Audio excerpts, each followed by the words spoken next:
One of the questions I do get asked quite often is why that when you use different analytic tools to look at your social media that the numbers change. So say you look organically at your Facebook page, or you use the Meta Business Suite, or you use a third-party tool to look at how many impressions you got, how many likes, reach, connections, etc. And the numbers just don't match up.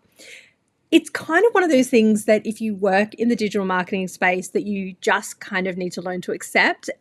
Each tool and different way a tool is set up is going to measure your data differently. And that is going to be overwhelming at times. It does mean that sometimes your numbers look like they're changing a lot between tools, but it is actually a normal part of the process because each tool you're using is measuring reach, impressions, the data in a slightly different way, and that's what's causing the discrepancy. What is actually really more important for you is that you are consistent with how you measure. So it doesn't really matter so much whether one tool tells you that you reached 12,002 people and the other one says you reached 12,060 people that month. What is more important is the patterns that we're looking for in analytics. So I always recommend just keep consistent with what you're doing. So if you are measuring your Facebook analytics by looking at your Meta Business Manager suite, then use the same measure every single month. That way, while the numbers might vary between different tools, at least you're comparing apples and apples every month because you're comparing the numbers that are produced by the same tool.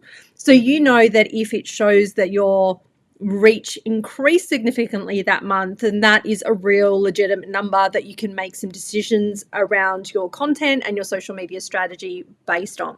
So I wouldn't worry so much about the fact that different tools are going to give you different numbers, but I would really worry about the fact that you're always using the same method to measure your numbers.